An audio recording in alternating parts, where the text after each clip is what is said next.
Come in. Welcome. I'm E.G. Marshall. Once again, it's open house here on your dial for mystery and suspense and the excitement of the unknown. They say, whom the gods would destroy, they first make mad. Yes, they do say that. But these days, it would be quite possible to take the opposing view. One could also say, whom the gods would preserve, they first make mad. More and more, we find our world dominated by the senseless, the irrational, the incongruous, the incredible. And if this is the way things are truly headed, perhaps a touch of madness may be absolutely necessary for survival. I'm sorry I crashed in on you like this, sir. Oh, I hope you're not injured. No, I'm fine. Your plane? I'll examine it in the morning. Then you'll join us for dinner, won't you? Well, thank you. If you'd like to go to bed early, we have a room ready for your convenience. You're very kind. Oh, we don't usually have much here in the way of entertainment. We're so far away from everything, but if you care to stay up tonight, you're very fortunate. Really? Yes, you might enjoy it. Enjoy what? Tonight's entertainment. Oh, what is it? It might turn out to be a hanging.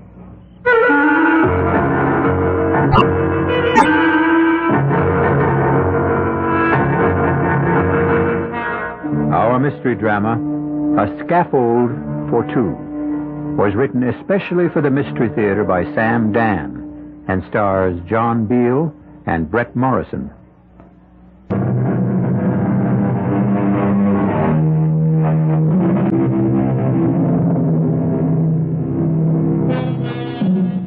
It is written, where men are innocent, laws are unnecessary. Where men are corrupt, laws are useless. It stands to reason, therefore, that laws are intended for that great mass of us who are in the middle, neither completely innocent nor entirely free of corruption. It's a subtle philosophical point, and there are times when Charles Farnsworth would enjoy discussing it over a drink and a roaring fire. However, this is not one of those times. For the last 2 hours, Charles Farnsworth has been fighting for his life. His tiny single-engine plane is being buffeted without mercy by a ferocious thunderstorm. His radio has gone dead. His instruments are useless. He has been blown off his course. He has no idea of where he can be. And the needle of his gas gauge is hovering at empty. And now, suddenly as interrupted, the storm subsides. There is brilliant moonlight, bright twinkling stars. And just below him, he can make out a long, gently rolling meadow. He has no choice. He directs the faltering plane downward.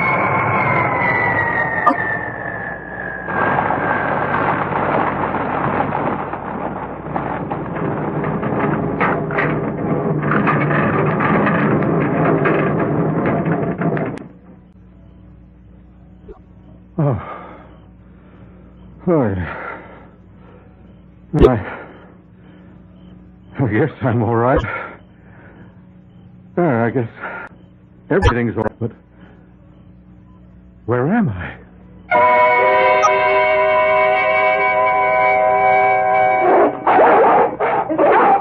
Easy, boy. Okay. All right. Who's that out there? Oh, sir, I need help. Down, Alexander. Down, Cedar. Be quiet. Quiet! Now, sir. Move this way. Very slowly. That's fine. I assure you, sir, there's no need of that rifle. Far enough. Now, sir, what are you doing on this island? Was this an island? I didn't even know How'd you get here? I was driven off course by the storm. What storm? Well, it ended a few miles north of here, or south of here, or even east or west. I couldn't tell you. I was forced down in a meadow, but... You all right, sir? Oh, yeah, I'm fine. In your plane? It seems to be okay. I need gasoline. Are you alone? I guess they're all alone. I see. I wonder if I may impose upon your hospitality. It's yours, sir. Thank you. Step this way, won't you? Oh, my name is Bennett. Franklin Bennett. Welcome to Bennett's Island. My name is Charles Farnsworth. Oh, you're just in time for dinner, Mr. Farnsworth.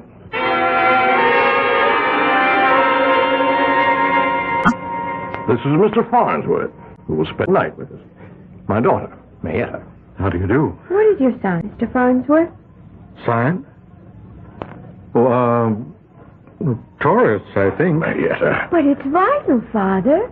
How's a man to be saved if he's unaware of his sign? And this is my nephew, Conrad. How do you do, sir? Hello.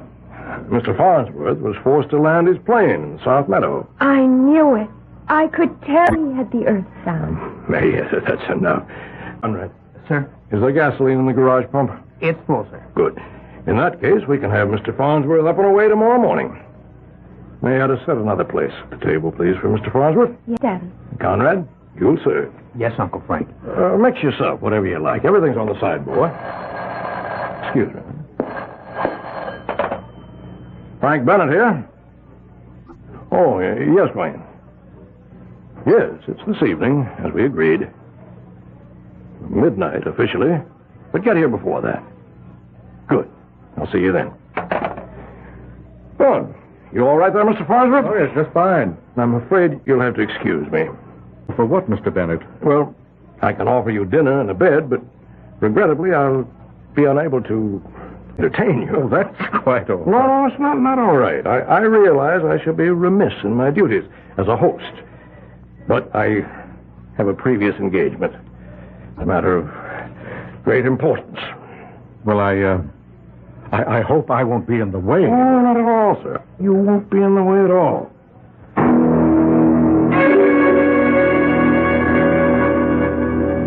Well, if everyone's had enough, Conrad, Mayetta, clear the table.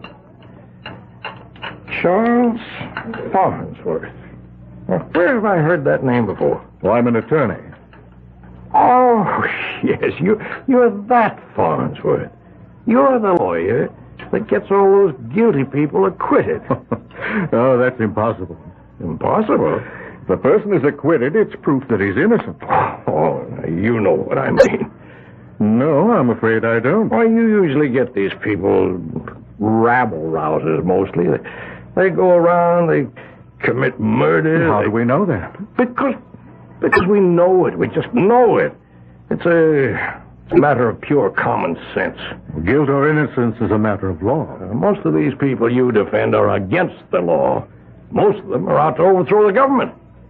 And anyway, they're dirty. They're unkempt. Oh, I wouldn't say that. I would. Mr. Bennett, I defend a great many people.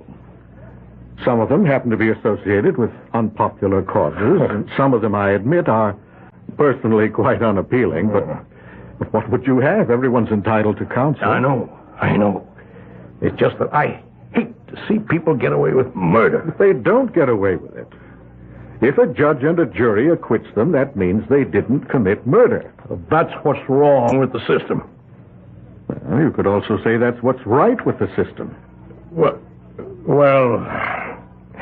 I'm doing something wrong right now. I'm having an argument. A serious argument with a man who's a guest under my roof. I apologize. Oh, please, I don't feel in the least. I'm a deep believer in the law, Mr. Farnsworth. And to me, the most sacred of all laws is hospitality. When a man is your guest, in no way should he be made to feel uncomfortable or under a strain. Forgive me for what I said to you before. No, I felt in no way insulted. That's very kind of you. Conrad, Mayetta, come in here, please. Mr. Farnsworth, I'll have to excuse myself for the night. I hope you understand. Yes, of course. Conrad, my guests are beginning to arrive. Show them into the library, will you? Yes, sir. And Mayetta, conduct Mr. Farnsworth to the guest suite. Now, Mr. Farnsworth, you must excuse me. I hope to see you at breakfast in the morning. Good night, sir. Good night. You want some more coffee? Oh, no, thank you. When I asked you your sign, I didn't mean the signs they have in the zodiac, you know? I think so. There are the 4 basic signs, and they're earth, air, fire, water. Oh? Is this some new kind of science? Oh, no. It's an old kind of religion. I see. It's mine. I'm the head priestess. Are you? Yes. I'm maybe the only one. You see, I don't know anyone else who's a member. Oh. No. Most of the folks we have around here are Methodists. We also have some Congregationalists and some Catholics and some Jews. But I can't find anyone who's a member of EWAF. EWAF? Yes. The 4 elements. Earth, water, air, and fire. So far, all we've got is Conrad and me. Well, you can never tell. Maybe there will be more one day. Oh, it's very nice of you to say that. Most people just laugh at me. I'm sure they don't mean any harm. I don't mind. You're a very nice person. You're not at all like most of the people who come to see Daddy. Why do you say that? Because you're a perfect example of the balanced EWAF. I see now. You don't have any son. You have all 4 of them. Oh, is that good? Oh, that's perfect. You're in heavenly balance. Your fire and water, your earth and air, they don't fight each other. They work together in harmony. Didn't anyone ever tell you that before? No, not that I can recall. Well, as I was saying, most of the folks who come to see Daddy are unbalanced. They're usually too much of one thing. Now, Daddy himself, he's too much fire. And poor cousin Conrad, he's mostly earth. Earth? Yes. You know, it's like he's just there. Well, Daddy said to show you to the guest suite. Yes, I believe so. Now? I suppose now's as good a time as any. Your father, as I understand, has other guests. Yes. If we weren't on the island, you could go to a movie in town. I think I'll just turn in. All right. Come with me. Well, this is quite a place you have here. Daddy built it for Mother. Daddy fought in France during the war, and that's where he met Mother. She was French, you know. And he built her this chateau. That's what they call them in France. I can see. It's lovely. This is your suite. I can only say it's magnificent. You'll find everything you need. You have your private bath through there, pajamas and a robe in the closet. Thank you very much, Maida. That's all right. I rarely meet a person who's in full balance. Good night. Look, if you're not sleepy, you could come with me later and watch. That is, if you'll promise to be very quiet. Oh? What is there to watch? Well, I'm not supposed to see it either. I'm not even supposed to know about it. Know about what? Why, the hanging. The what? The hanging. You know, when they hang a person. We're going to have one here, tonight.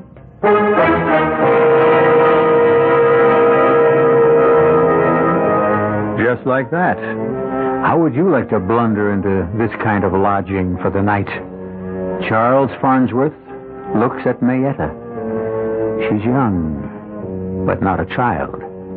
It's true she babbles a bit and has several, offbeat ideas, but she seems sane enough. What's this about a hanging? Well, you'll just have to wait until I return shortly with Act 2.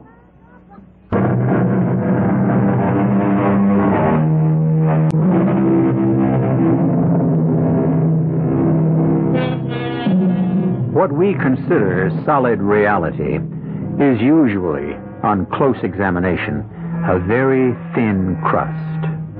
Civilization, rules, laws. We think these are the powerful defenses that protect our lives from anarchy. We rarely consider how quickly, how easily, all the laws and rules can suddenly be suspended. Now, just a minute, Mayetta. you mean to tell me somebody's going to be hanged here? Oh, yes. Yes, indeed. But who? How? Why? Well, who, that I don't know yet. But how? Well, they use a rope, you know, and a scaffold. But why? Well, they're holding a trial. Daddy summoned all those people here for a trial. What kind of a trial? I'm not sure I know. But the idea of a trial is to hang someone. No. The idea of a trial is to find out. But they've already got the scaffold built. How do you know? Because I've seen it. You've seen it? Yes. But how can they hold a trial? This isn't a court of law. That's Daddy's business. I would never question him about anything like that. Marietta, do you realize what you're telling me? What did I tell you? About the hanging. I wasn't supposed to say anything about that. But And since I wasn't supposed to say it, I didn't say it. Marietta, please, now listen. And since I didn't say it, then you don't know anything about it. But I do. And since you don't know anything about it, then it's not going to happen. But you did tell me. That's what EWAF is truly about. What you don't know about does not exist. But you specifically said someone is going to be hanged here tonight. I said it before I realized I shouldn't have said it. So no. I will unsay it, and it won't happen. Marietta, this is... I don't know what to think. That's why I like you, Mr. Farnsworth. You don't know what to think. Other people, unbalanced people, they know what to think. And they think I'm crazy, but I'm not. All squared away, I see. Is everything satisfactory? Yes, I've been having a most intriguing conversation with your daughter. Oh? And she takes her mother. Her mother was French, and they like to talk in riddles, you know. Do they? Oh, yes. Mr. Bennett, I feel I must discuss this matter with you. Oh? What matter? Mr. Bennett, do you intend to hang somebody tonight? I realize as I said it just how that must sound, but Why do you ask? Well, why is unimportant. May I have your answer? Oh, whatever could have given you such an idea? Well, your daughter mentioned it. Oh. Also, Marietta said we're going to hang someone tonight. Yes, sir. Well, she thinks so. May I ask why? I love my daughter, Mr. Farnsworth, but I'm not blind to what is obvious to everyone else. And what is obvious? Oh, you've seen it yourself. She's not like everyone else. You're not like everyone else, are you, Marietta, honey? No, Daddy. And you see things and hear things and believe things that other folks don't. Now, isn't that true, darling? Yes, Daddy. Yes. You just run along to bed now. Yes, Daddy. Good night, Mr. Farnsworth. Good night. She has a problem, Mr. Farnsworth. She was born that way. I'm sorry. And I realize I'm in a very embarrassing position. Well, let's say no more about it. Well, you're probably wondering now what this gathering is about. Well, we're having a reunion tonight. My old Army outfit. Each year, we become fewer and fewer. Well, I hope you have a good time. Oh, we will. Sir, you spoke of the law of hospitality. All the obligations are not centered on the host. The guest is also obliged to make things easy. Well, thank you. Well, I'll see you in the morning. Sleep well. Good night. Good night.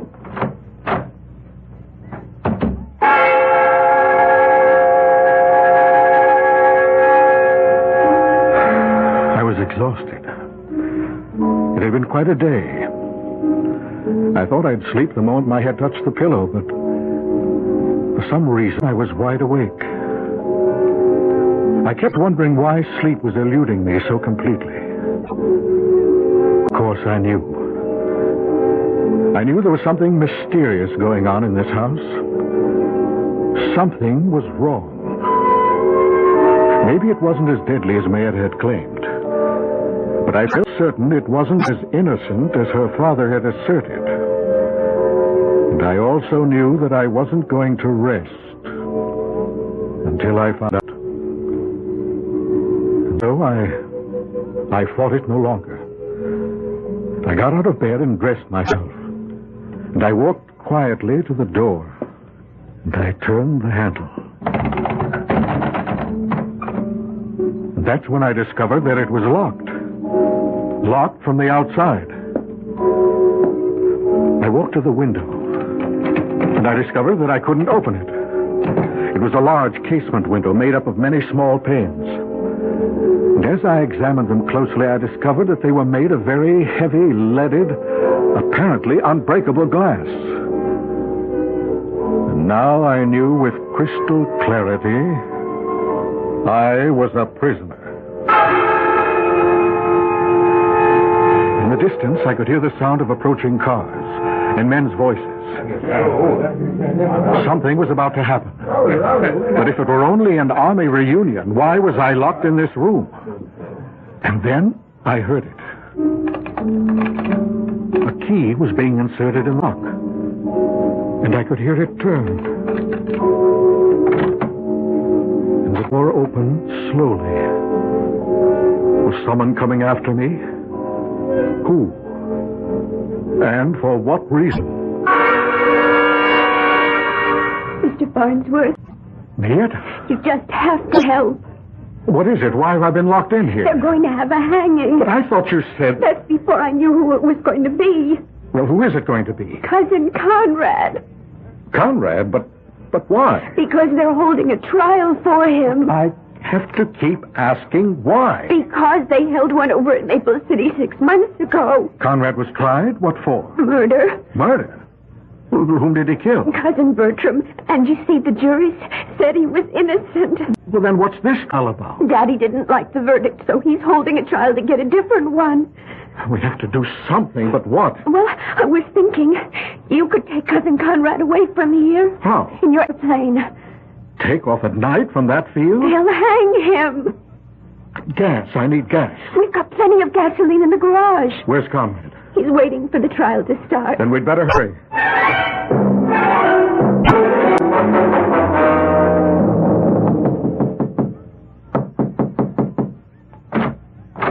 Conrad?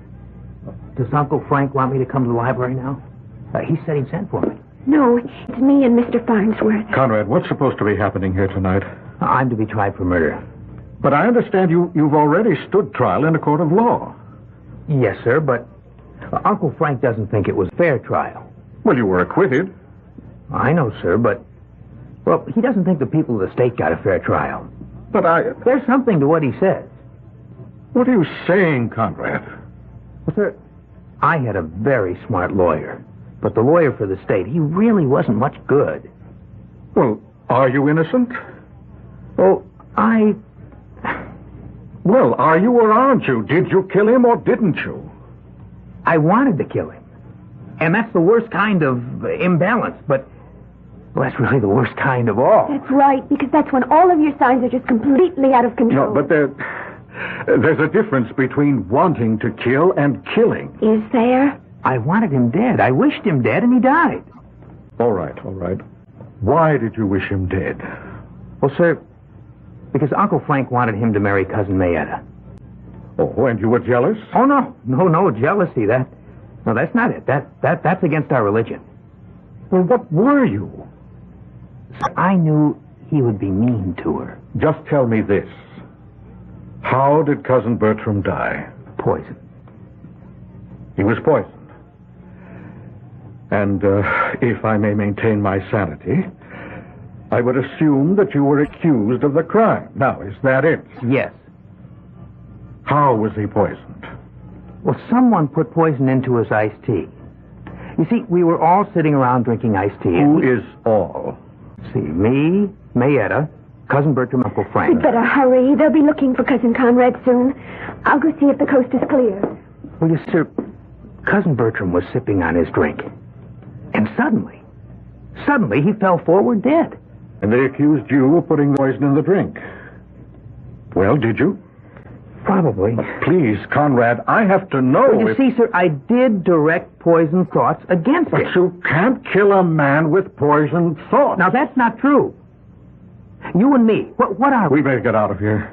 But I'll take my punishment. But Cousin Mayetta, well, she says she does like the way people look after they've been hanged, sir. They're still in the library. Come. No, wait. Just 1 minute. What is it, Mr. Farnsworth? Look, you realize what you two have said to me about a hanging. It's unbelievable. But that doesn't mean that it isn't true. Do you want proof? Well, it would help. We're headed that way anyhow. It's just in back of the garage. What is? Proof.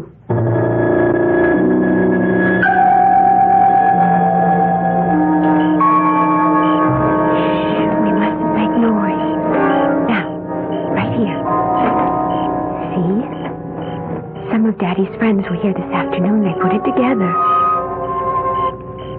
I can't believe it's a scaffold. Yes, sir. See, there's the platform, and you walk up those steps, and they've already got the rope hanging from that crossbar. I heard Daddy say it was made out of mahogany. And you stand on a trapdoor. No, that's enough. That's enough. Now, hurry. Let's get the gasoline. I'm going to fly you out of here, Conrad. One moment, please, Mr. Farnsworth. Daddy! My associate's here, and as you can see, we're armed. Mr. Bennett, I intend to take Conrad to my plane. Now, if you want to stop me, you'll have to shoot. That's exactly what I'm prepared to do, Mr. Farnsworth.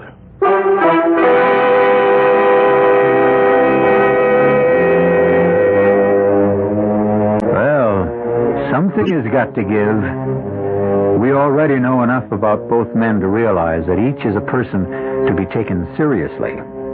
What we have here is the old story about the irresistible force and the immovable object. I shall return shortly with Act 3.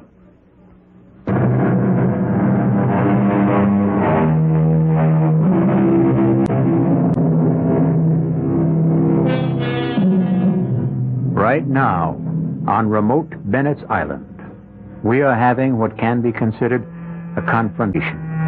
On one side, we have 12 men with guns. On the other, we have 2 men and a young lady who are completely unarmed. At first glance, the advantage would seem to be with the group that has the weapons. And a very grim and determined-looking bunch they are, too. But there are times when you may need more than a gun to win a fight. Mr. Farnsworth, I said I would shoot you down if you took one step toward your airplane. Yes, I heard you. But before you take that first step forward, Mr. Farnsworth, Yes? you have to realize that you're committing each of us to a position he doesn't want to be in. Well, what do you suggest? Let's discuss it. You intend to hold a lynching. I don't see what's negotiable. It's a trial. You can't do it. This is to be a real trial. What he had before was just a farce. The law of this country has clear procedures for trials. You're obviously interfering with his civil rights. We have a federal involvement. Tell me more. Each one of you who is involved in this activity will be arrested. All right, I listen to you. Now you listen to me. You lead here. You tell that story, and who do you think is going to believe you? Who? Oh, I see. Yes. I'm the biggest taxpayer in the county. I own a mill that's the largest employer in Maple City. Yes? Well, I hope that you're beginning to get the picture. The people here with me, all upstanding, law-abiding citizens. Law-abiding. We're interested in seeing that the laws aren't twisted and perverted. We want laws that punish the guilty. We'll deny every word you say. Upstanding, law-abiding, respectable citizens and willing to commit perjury. Who's going to believe? Is this what you wanted to discuss? Now, you give me your word of honor, Farnsworth, your oath as a gentleman, that you'll never mention any of this to a living soul. And I thought you didn't have to worry about all that. Well, why take chances? Give me your word, and you can gas up and fly out of here. Alone? Alone. You know I can't do that. Oh. Then I'm afraid you can't leave this island. Wayne, Bob, a couple of you, get some rope, tie him up.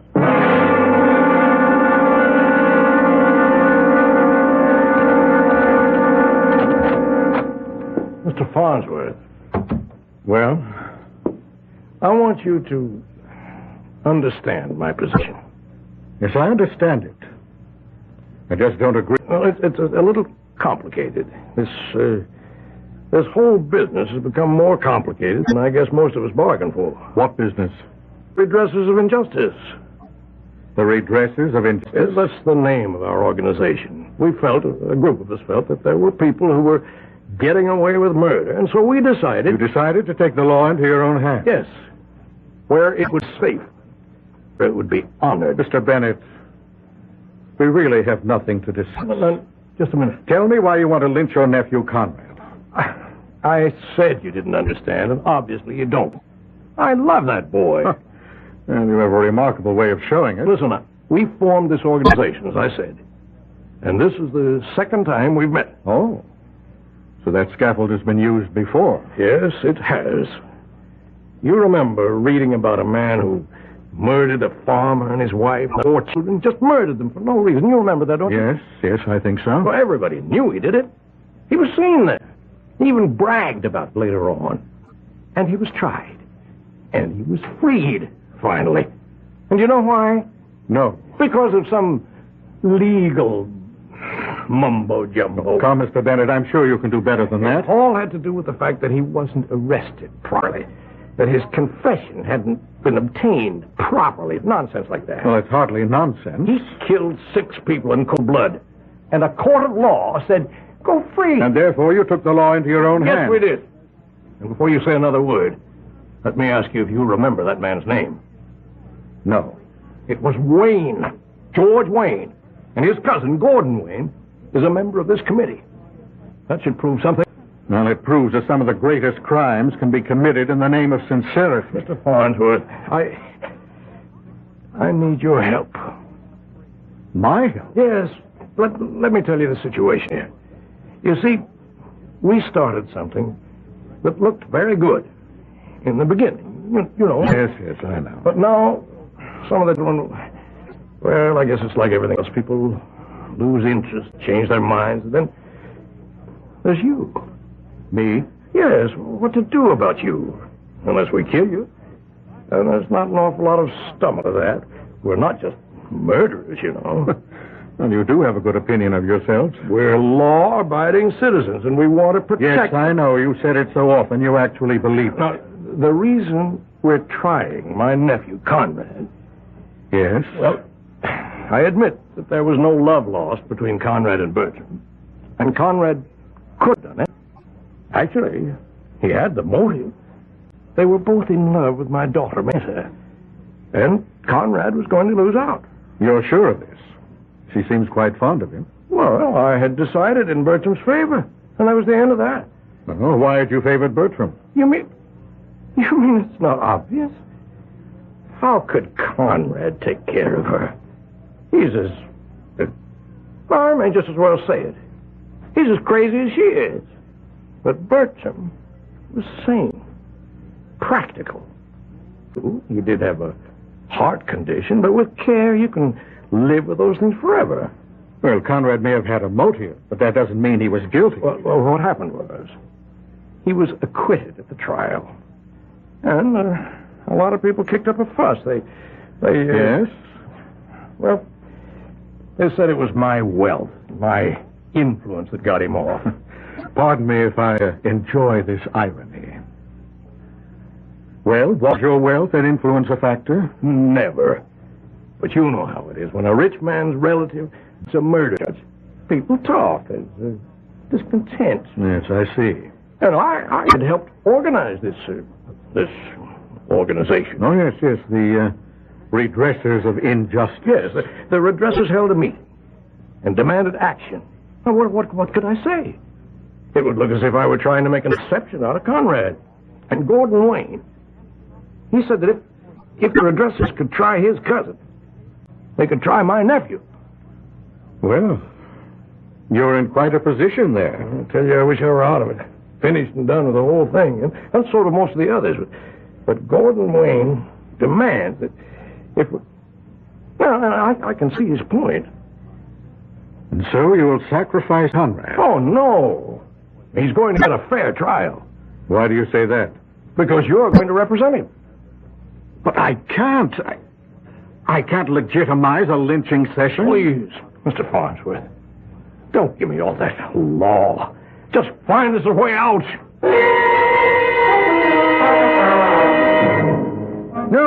No, I don't see why Conrad should have a lawyer. Just a minute, Wayne. Just a minute. Now, you wait a minute. I thought the reason this committee was to get together was to get away from lawyers and their shenanigans. A man's entitled to counsel. I object to that. All right, we'll put it to a vote. All in favor of Conrad's having counsel, raise your hands. All opposed? The vote's 9-3 in favor, counting mine. All right, why don't we proceed? Who wants to speak against Conrad? What's to speak about? And we know Conrad hated Bertram. Did you, Conrad? It was my one weakness, sir. Now, the idea of losing Mayetta drove him wild. Didn't it, Conrad? Yes? Okay, now, Conrad, did you or did you not poison Bertram's drink? I did, sir.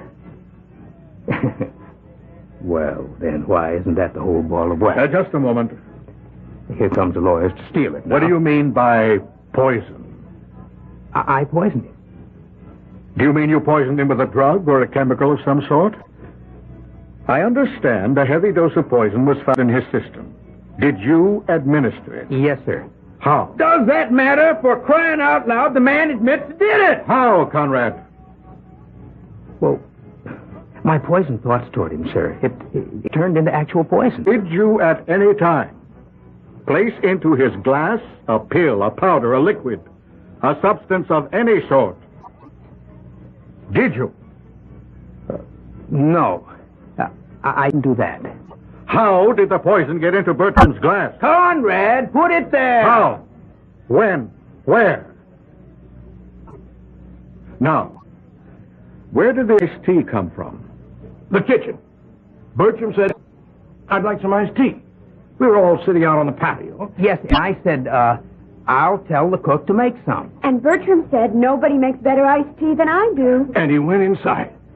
And a couple of minutes later, he called for Mayetta to come in and help him serve. We heard all this at the trial. But it is important, Mr. Ames. So Mayetta went inside and came back carrying the tray. She set it down, and Bertram set a glass in front of everyone's place. And then what happened? Well, there was a sound of an explosion from the rear of the house. So we ran back to see what it was. Who ran back? All of us. In any particular order? I remember. Uncle Frank first. Yes, and then Conrad, and then Bertram and Mayetta. And what was the explosion? Oh, the cook's little boy.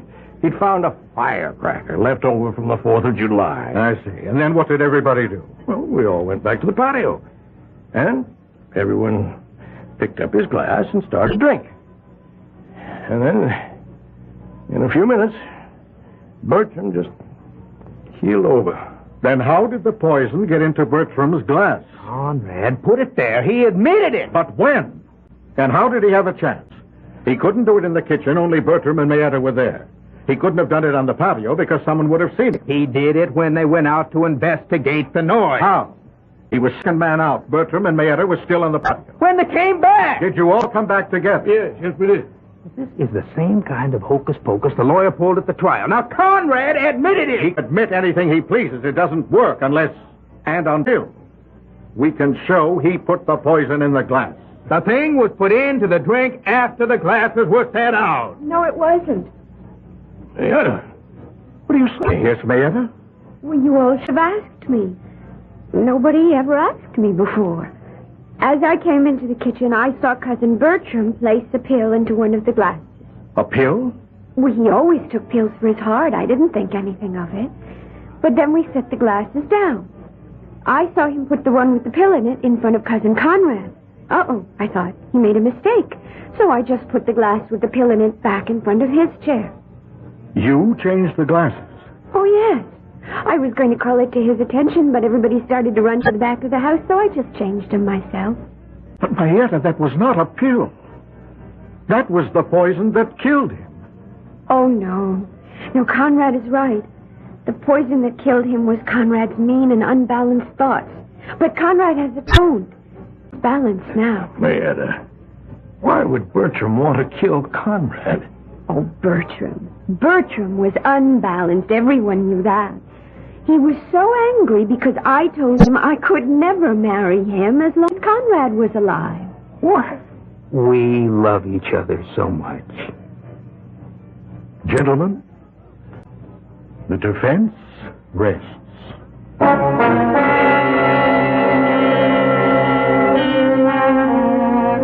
It's tempting to consider people like Mayetta and Conrad as being somewhat out of focus.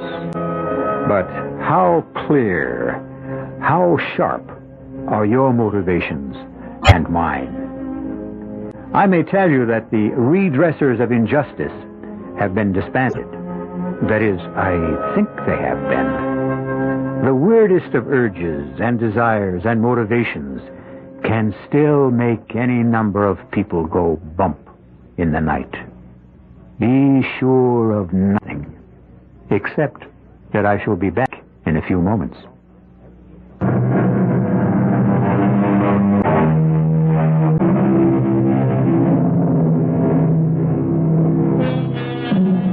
As they say, you take the law in your own hands only to manhandle it. We hope Mr. Bennett has learned his lesson, as have Mr. Wayne and the rest of the redressers of injustice. Mr. Farnsworth won what he considers his most important case, but it's a secret between him and us, since he doesn't talk about it in public. You'll learn a great many more fascinating secrets when you visit with us again. Our cast included John Beale, Brett Morrison, Denise Alexander, and Casey Kasem. The entire production was under the direction of Hyman Brown. This is E.G. Marshall inviting you to return to our Mystery Theater for another adventure in the macabre. Until next time, pleasant dreams.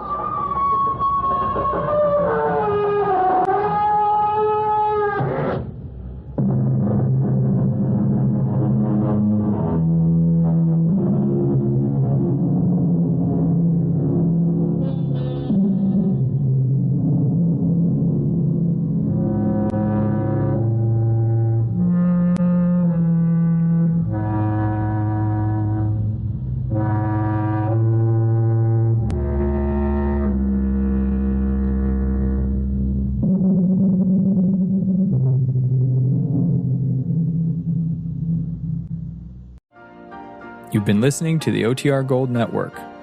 Find more classic radio at otrgold.com.